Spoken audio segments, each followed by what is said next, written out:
uma pergunta muito simples: você vive no Espírito Santo?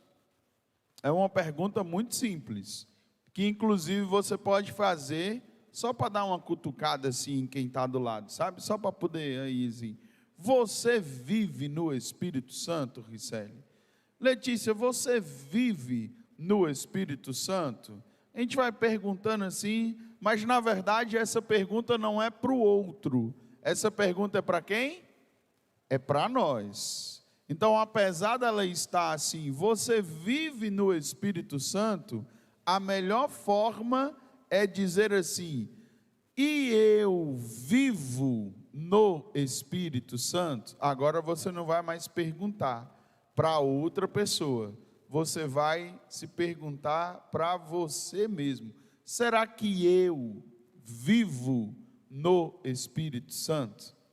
Para a gente entender toda essa dinâmica, nós vamos começar com a leitura do texto de Josué, no capítulo 1, no versículo de número 1, quando nós lemos o seguinte: depois que Moisés, servo do Senhor, morreu, o Senhor disse a Josué, filho de Num, auxiliar de Moisés: meu servo Moisés está morto.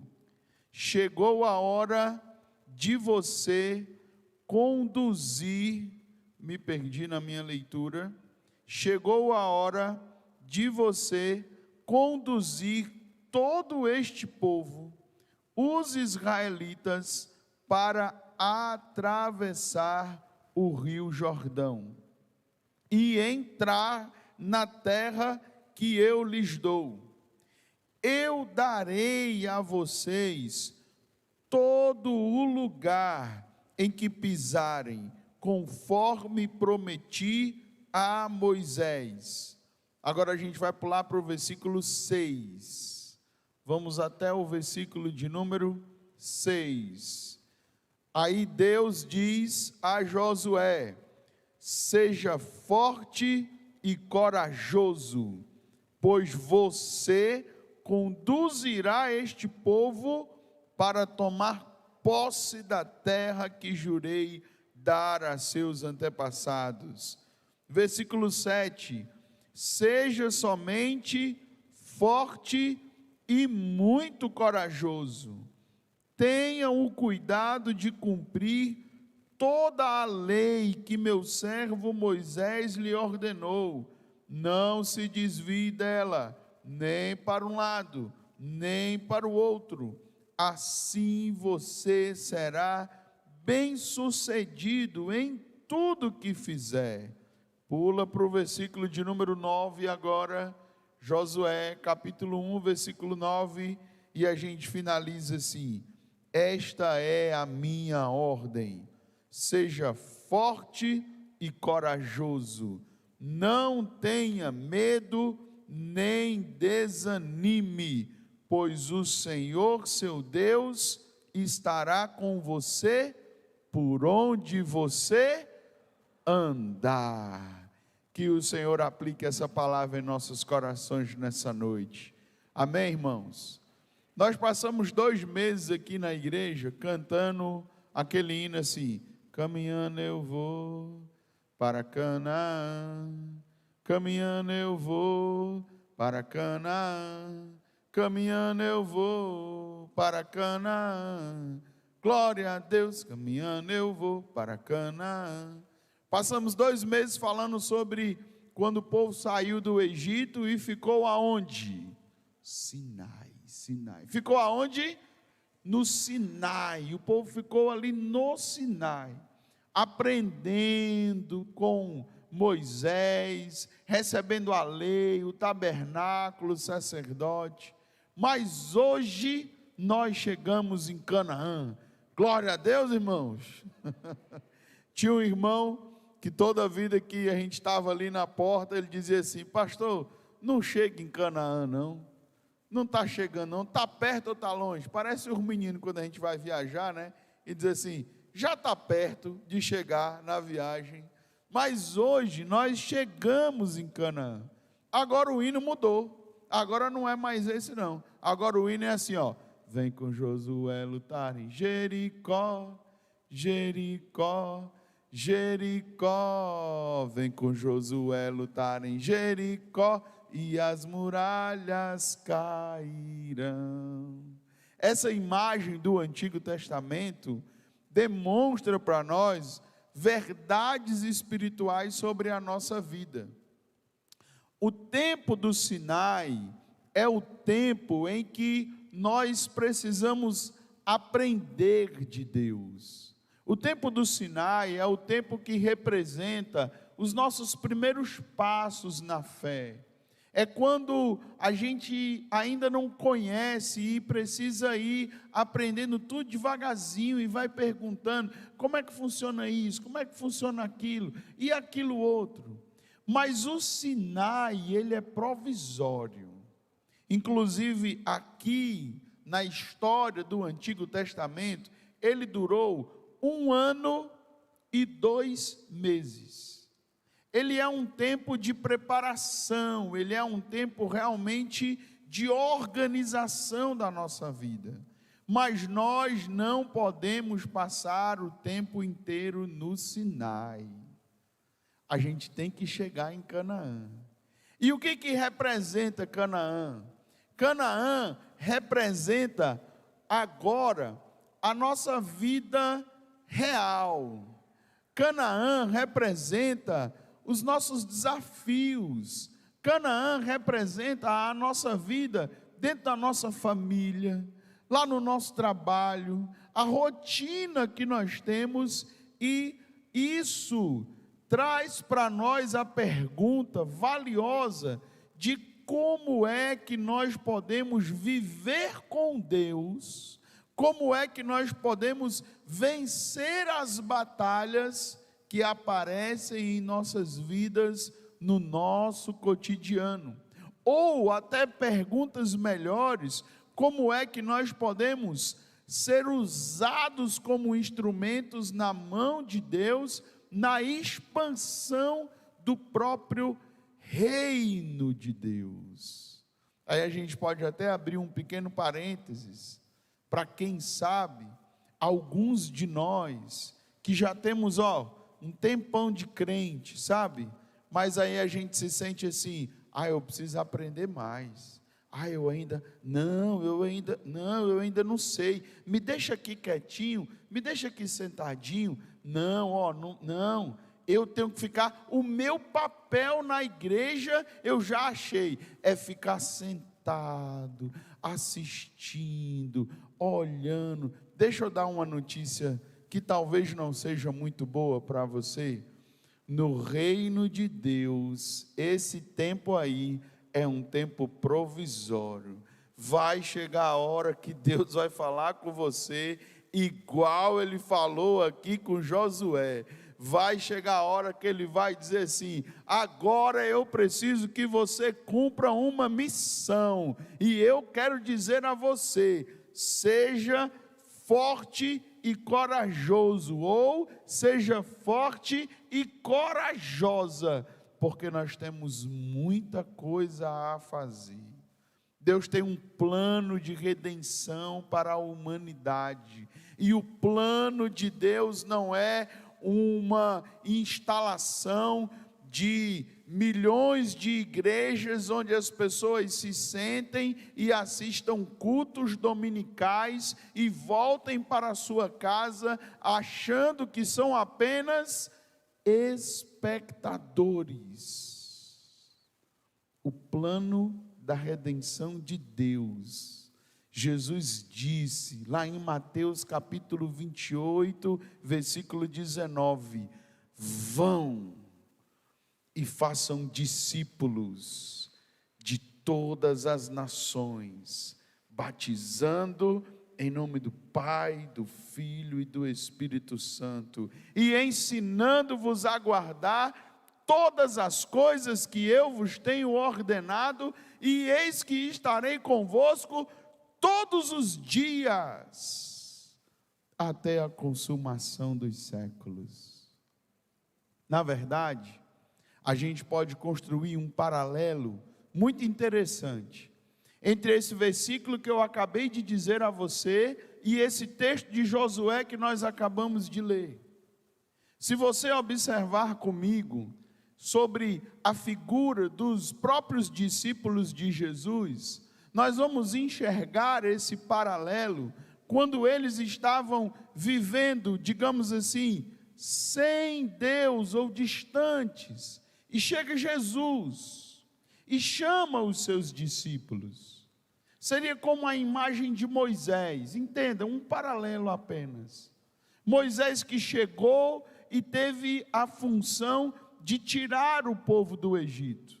É como se Jesus estivesse usando aquela imagem, dizendo: agora vocês vêm para cá, e agora eu vou viver com vocês. E assim como Moisés ensinou ao povo de Israel, Jesus fez isso com os seus discípulos. Ele ensinou sobre a lei, ele ensinou sobre oração, ele ensinou sobre jejum, ele disse as suas parábolas, ele instruiu, ele inclusive fez muitos sinais e maravilhas, assim como aconteceu naquela época de Moisés. Mas chegou um dia que Jesus disse assim: ei, discípulos, Pedro, ei, Tiago, João, vem para cá, deixa eu dizer um negócio a vocês. Eu estou indo embora, viu?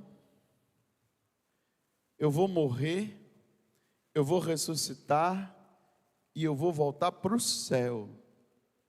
E agora, como é que vai ser? É interessante que esse texto que nós lemos aqui, em Josué, capítulo 1, o versículo de número 2, Deus diz na primeira informação a Josué: Josué, meu servo Moisés está morto. Acabou o tempo de Moisés. É como se Jesus também vivenciasse algo parecido e dissesse assim: discípulos, agora acabou o meu tempo presencial, aonde eu faço, aonde eu sou a referência. E aí Deus diz a Josué: chegou a hora de você, Josué, conduzir esse povo. E chega um momento em que Jesus também olha para os seus discípulos e diz: agora chegou a hora de vocês agirem, agora chegou a hora de vocês viverem. E a gente pode imaginar a tremedeira que deu nas pernas de Josué. Como é Deus? Quer dizer que agora sou eu que tenho que fazer isso? Eu que tenho que conduzir esse povo aí na terra prometida? A gente pode imaginar a tremedeira que deu nas pernas dos discípulos, de imaginar e dizer assim: como é, Jesus? Eu que tenho que fazer? O Senhor já fez esse negócio todo, agora eu tenho que fazer isso? E pode ser que a gente também sinta essa mesma tremedeira, pensando assim: como é, Jesus? Eu tenho que fazer isso? O Senhor está dizendo que eu tenho que fazer parte disso? Mas é muito claro o que Deus diz a Josué, é muito claro o que Jesus diz a seus discípulos, e é muito claro essa realidade na nossa vida cristã. Nós não somos meros espectadores no reino de Deus. O nome dessa brincadeira que nós estamos aqui envolvidos não é assistir culto. O nome desse negócio aqui não se chama vir apenas cumprir um ritual religioso e voltar para casa e viver uma vida normal. Não é. Sinto muito lhe informar. Isso aqui se chama reino de Deus. Isso aqui se chama reunião de discípulos de Jesus. Então isso aqui é lugar aonde nós sim somos instrumentos na mão de Deus, valiosos para ser usados por Ele, aonde Ele quiser nos usar, e naquilo que Ele vê que é para cada um de nós realizarmos e fazermos. É interessante, irmãos, que quando a gente escuta as histórias de Moisés, a gente não se identifica com Moisés. Você já parou para pensar nisso? A gente não diz assim como Moisés viveu, eu também vivo. Mas quando a história muda agora aqui para Josué, aí a gente começa a se identificar com esse Josué. A gente começa a imaginar o que ele poderia sentir, porque Josué, ele é alguém ali do povo, que é selecionado e escolhido para cumprir essa função. Agora a informação mais importante vem agora.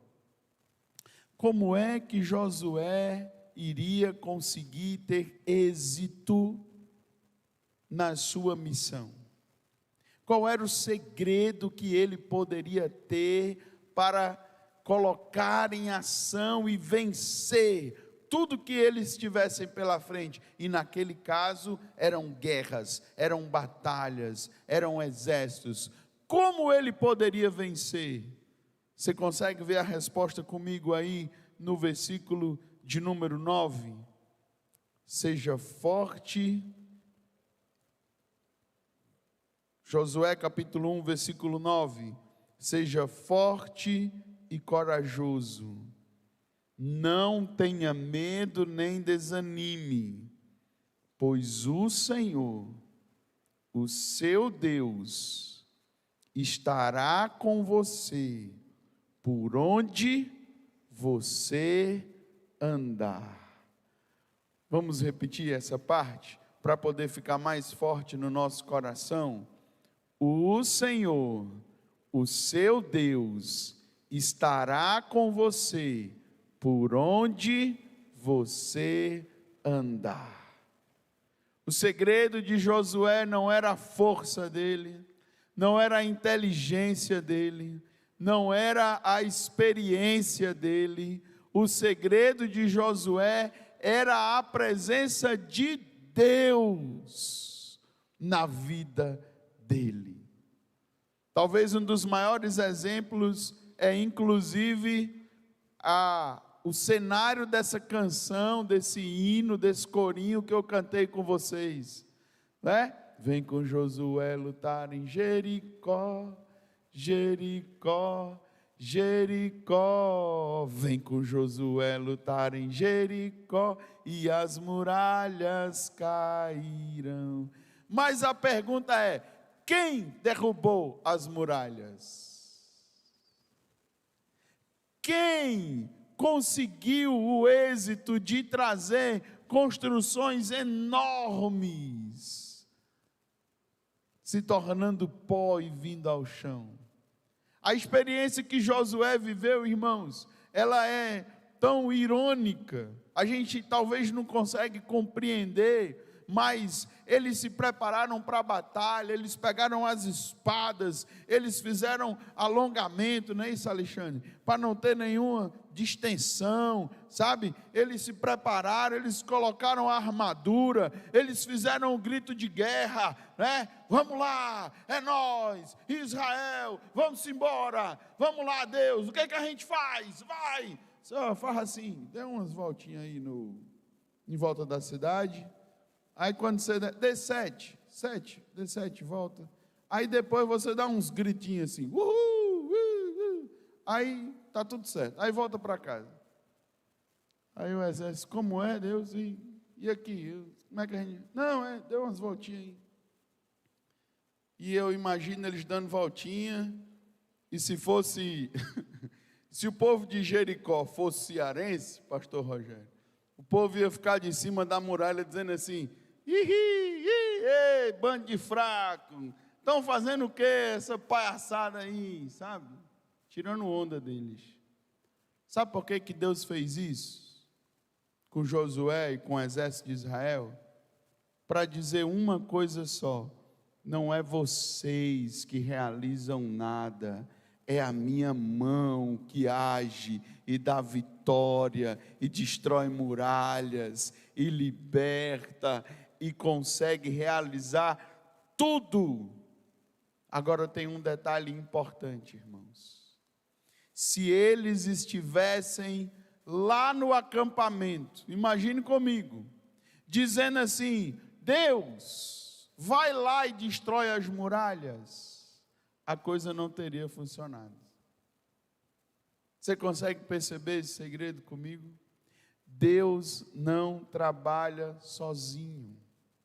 Deus age por meio de nós. Eu vou confessar aos irmãos que eu tenho dificuldade com algumas orações. Algumas delas é quando a gente ora assim: ó Senhor, os doentes que estão nos hospitais, Senhor, vai lá cuidar desses doentes, Senhor. Senhor, os que estão na cadeia presos, eles precisam tanto de um abraço, de uma palavra. Vai lá na cadeia, Senhor, e fala com ele. Senhor, os irmãos aqui da igreja que precisam de uma visita, né, irmã Adelita? Os irmãos que precisam de um abraço, porque não estão podendo vir à igreja, vai lá e abraça eles, Jesus. Eu imagino que Deus fica olhando lá de cima e dizendo assim: e é? E quem tem que ir é eu, é? E tu, bonitinho, vai fazer o quê enquanto eu estou trabalhando? Tu vai fazer o quê? Não, Senhor, eu tenho a minha academia, Jesus. Oh, meu Pai, eu estou na correria, Senhor. O Senhor não sabe que eu tenho tantas coisas para estudar, não dá tempo. Vai lá, Senhor, fazendo a tua obra. E não é assim que funciona.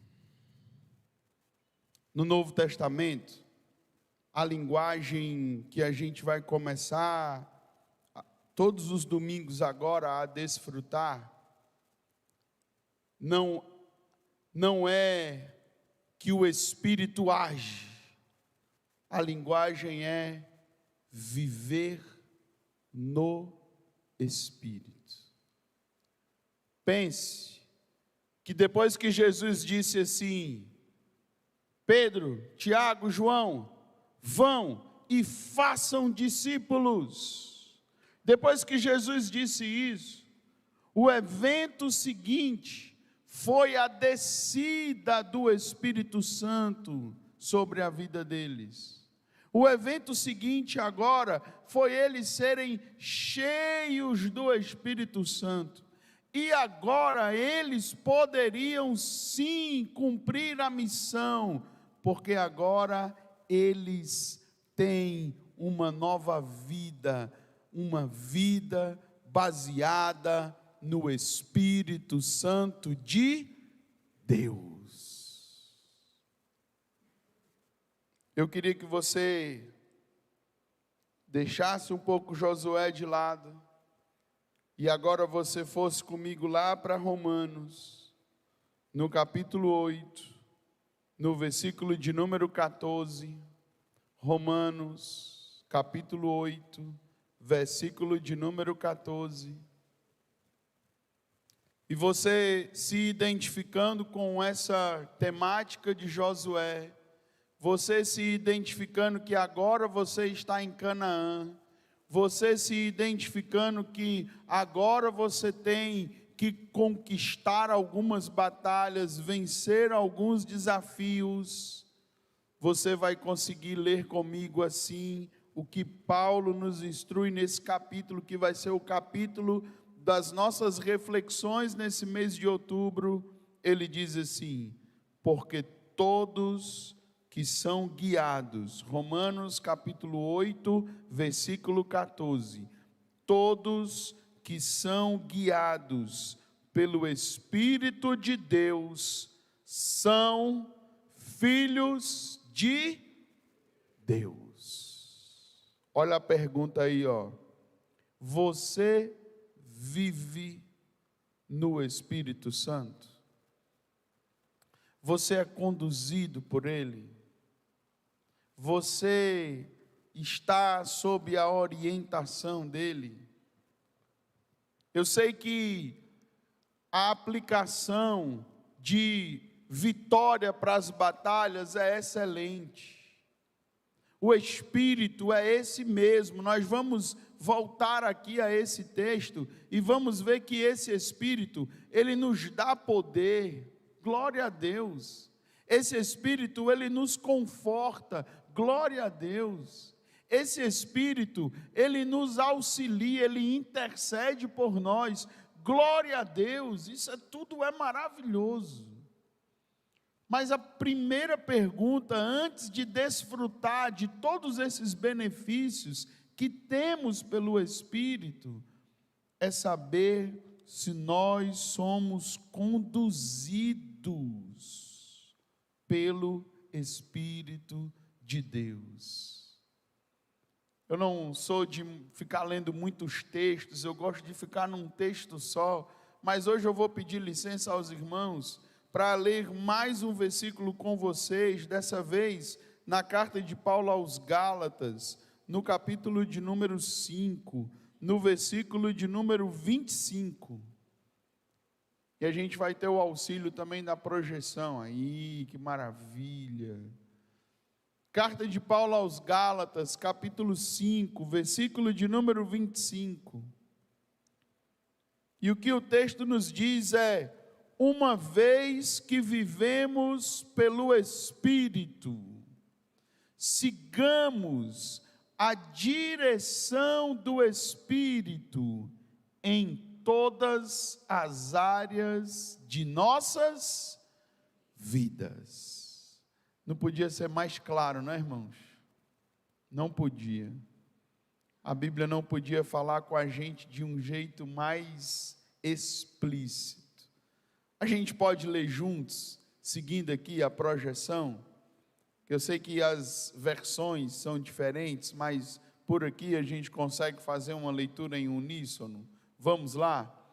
Uma vez que vivemos pelo Espírito, sigamos a direção do Espírito em todas as áreas de nossa vida. E se eu pudesse colocar bem grande, eu colocaria assim, ó, em todas as áreas da nossa vida. A pergunta precisa ecoar dentro de nós.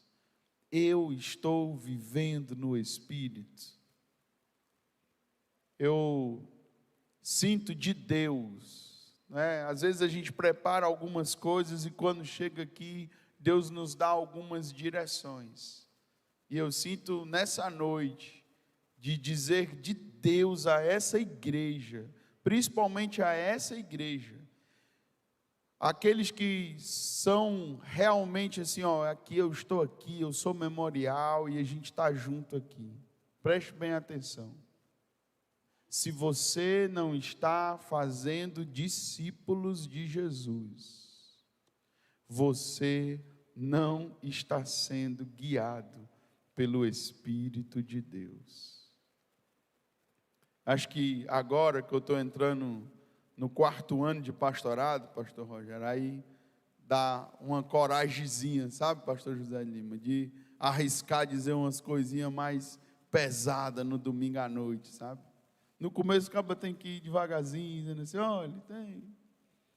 Mas hoje, eu acho que Deus me deu um peteleco assim, e disse, bora Josué, seja forte e corajoso, diga o que tem que dizer, e eu vou repetir a você.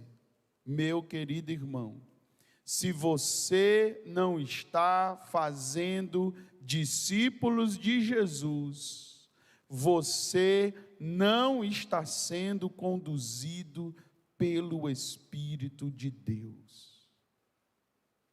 Mesmo que você me dê todos os argumentos possíveis, mesmo que você diga, pastor, o senhor está dizendo isso porque o senhor não sabe da minha correria, o senhor não sabe que segunda-feira eu tenho que ir para lá, terça eu tenho que ir para cá, terça aqui tem que ir para lá, e depois eu tenho que fazer isso aqui, depois eu tenho que correr. Olha, quando eu acordo eu já estou atrasado, não importa a hora que eu acordar, eu já estou, já tenho, Mesmo que você diga que precisa agora batalhar, porque você tem tantas coisas a fazer.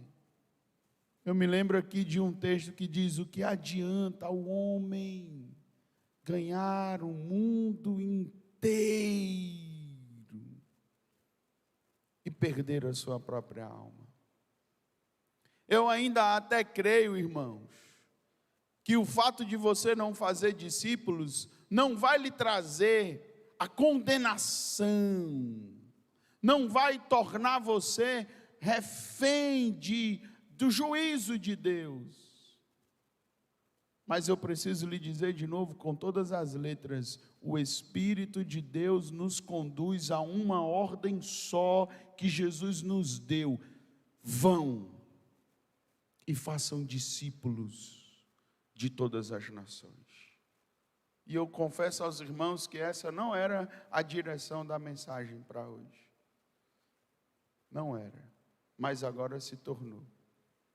Eu queria que você, nessa noite de Santa Ceia do Senhor, nessa noite em que nós vamos celebrar o sacrifício de Jesus, a morte e ressurreição de Jesus, que você pensasse que o que Jesus fez ali na cruz do Calvário, sim, foi pela sua vida, sim, foi para lhe libertar, sim, foi para que você tivesse uma nova vida em Cristo Jesus, mas não foi só para você. Será que você consegue entender isso comigo?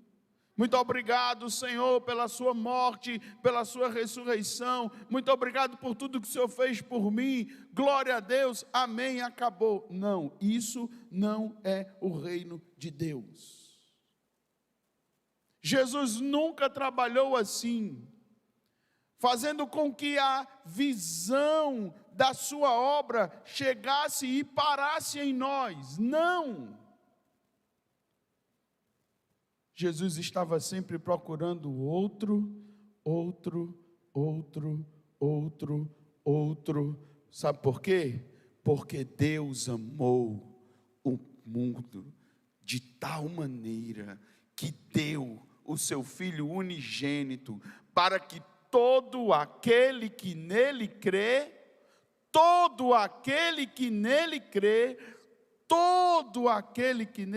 não pereça, mas tenha a vida eterna. Ei, Josué, agora eu não sei o feminino de Josué, me ajuda, hein? Não tem. Depois a gente inventa um feminino para Josué, tá? Estou tentando aqui, mas não chegou nada. Ei, Josué homem, ei, Josué mulher, Deus está nos conclamando para uma vida cristã genuína e verdadeira. Eu digo isso a vocês com tanta convicção do que estou dizendo, que se essa igreja chegasse ao ponto de dizer assim: ei, pastor, para com essa conversinha de ficar fazendo discípulo e cuidar de pessoas, só pregue aí e deixa a gente quieto. Como um bom sanguíneo que sou, eu diria assim: irmãos, valeu, muito obrigado, vou pegar ali meus paninhos e eu vou fazer a obra que o Senhor nos colocou para fazer, que é ir e fazer discípulos de todas as nações. A palavra de Deus para Josué foi: Josué, entra em Canaã e conquista a terra daquele povo, conquista. A palavra de Deus para nós é que nós temos que entrar na Canaã. Qual é a Canaã? A Canaã da nossa vida na semana, amanhã no nosso trabalho, amanhã lá na faculdade, amanhã dentro de casa, aonde nós estivermos, nós precisamos levar essa palavra que liberta, que cura, essa palavra que traz uma nova vida para alguém que está precisando. E eu já estou encerrando, irmãos. Me empolguei hoje, mas já estou encerrando. Calma, Jones. Calma, já estou encerrando. E eu queria, ao encerrar essa palavra, que isso ficasse muito pessoal para você.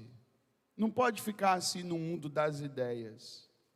E para poder descer para o seu coração, eu queria que você conseguisse lembrar aí agora com quantas pessoas você convive durante a semana que ainda não conhecem Jesus. E enquanto eu faço essa pergunta a você, o próprio Espírito de Deus, se você deixar, vai lhe conduzir nesse pensamento. E vai começar a fazer você lembrar dessas pessoas. Vai lembrar dos seus vizinhos. Inclusive, eu estou orando. Estou orando, viu? Seu Flor e seu delegado. Ficaram lá na calçada, viu, Rômulo? Lembraram de você, viu? Estou orando. Vai lembrar dos seus colegas de trabalho. Vai lembrar da sua família. Vai lembrar de qualquer pessoa possível na sua vida. Essa semana do irmão Luiz, é brincadeira, viu, irmão Luiz? Não fique chateado não, viu?